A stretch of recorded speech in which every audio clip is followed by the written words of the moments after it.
मध्य प्रदेश की सरकार ने किसानों को राहत देने के लिए समर्थन मूल्य पर खरीदी करने के लिए विभिन्न केंद्र बनाए हैं।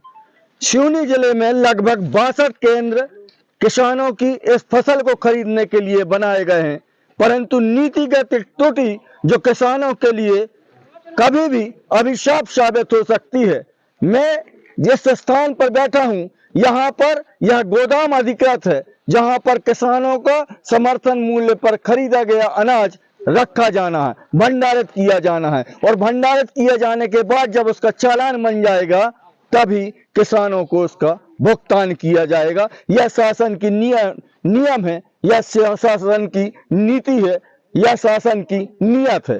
परंतु एक नीतिगत जो गलत निर्णय हुआ है, यह जो माल गोदाम के बाहर रखा हुआ है, यह किसानों का वह माल है जिसे उसने अपनी मेहनत से खून पसीना एक करके इसे सोना बनाया था, खाने के काम आने वाला अनाज बनाया था, जिसे वह लेकर इन खरीदी केंद्रों में आ रहा है। परंतु खरीदी केंद्र के जो प्रभारी हैं उसे अंदर नहीं ले रहे हैं, और अंदर इसलिए नहीं ले रहे हैं क्योंकि शासन ने एक नियम बनाया है कि जो शुरुआती खरीदी होगी उस खरीदी का अनाज मिलर्स को दिया जाएगा और मिलर्स उसमें से धान निकालकर, धान से जो अनाज है उसको निकालकर सरकार को वापस करेगा। अब मूल प्रश्न यह है जिसके लिए हम आपसे रूबरू हुए हैं कि अगर यह जो किसानों का माल यहाँ रखा है, या कि यदि कोई प्राकृतिक आपदा आ जाती है तो इसका जवाबदेही लेने के लिए ना ही गोदाम प्रभारी जवाबदार है, ना ही वह अधिकारी है। अगर इस स्थिति में मिलर सामान नहीं उठाता, यह अनाज नहीं उठाता और इस बीच में कोई प्राकृतिक आपदा आ जाती है तो उसका भुगतान किसानों को करना पड़ेगा। दूसरी बात यह है कि जब यह मिलर सामान उठा लेगा, अनाज उठा लेगा, उसके बाद उसका चालान कटेगा। लगभग 10 से 15 दिन की वह प्रोसीजर हो जाएगी और किसान को पैसों की आवश्यकता होती है। इसके बीच में अगर किसान को पैसों की जरूरत हुई तो उसका जवाबदेही कौन लेगा? इस तरह की विसंगतियां सरकारी इस नीति में आ रही है कि किसानों के लिए बनाई गई यह योजना कभी भी किसानों के लिए अभिशाप बन जाएगी।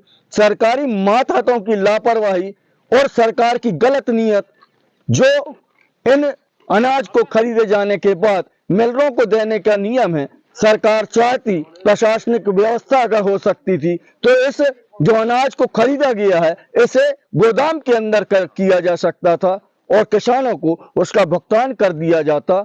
और यदि मिलर्स को दिए जाने की नीयत थी भी तो गोदाम के अंदर से भी उन्हें अनाज दिया जा सकता था, परंतु ऐसा न करके किसानों का यह माल खुले आसमान के नीचे इस मैदान में रखा हुआ है और अभी इनकी तुलाई हो रही है, परंतु इसका भुगतान तब तक नहीं होगा जब तक मिलर्स उस माल को परिवहन न कर ले, उसका चालान न हो जाए।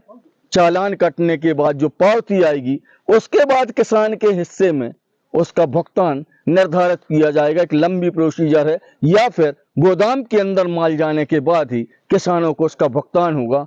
सरकार की यह गलत नियत, गलत नीति जो कि किसानों के लिए अनावश्यक की एक परेशानी का कारण बना हुआ है। सिवनी जिले की तमाम गोदामों में इसी तरह की स्थिति देखी जा सकती है। क्विंटलों का माल खुले आसमान के नीचे रखा हुआ है, जिनकी तुलाई तो हो गई है, परंतु भुगतान की प्रक्रिया तब होगी जब यह माल गोदाम के अंदर चला जाएगा या मिलर उस माल को परिवहन कर लेगा। मिलर्स की स्थिति यह है कि मिलर्स अभी जिस गोदाम में हम बैठे हैं यहाँ से सिर्फ 2 ट्रक माल ही उसने परिवहन किया है, इसके अलावा अभी पूरा माल यहाँ पर पड़ा हुआ है। सरकारी नीति जो बताई जा रही है, सरकारी मातहतों ने जो निर्देश दिए हैं कि कुल खरीदी का 55% भाग का जो अनाज है वह मिलर्स ले जाएगा। अब इस परिस्थिति में किसान की जो जान है वो सलामत में है कि उनका माल यहाँ पर आके रखा है। तकरीबन 5 से 7 दिन तक उनको यहाँ पर अपने माल की सुरक्षा और व्यवस्था करनी होती है।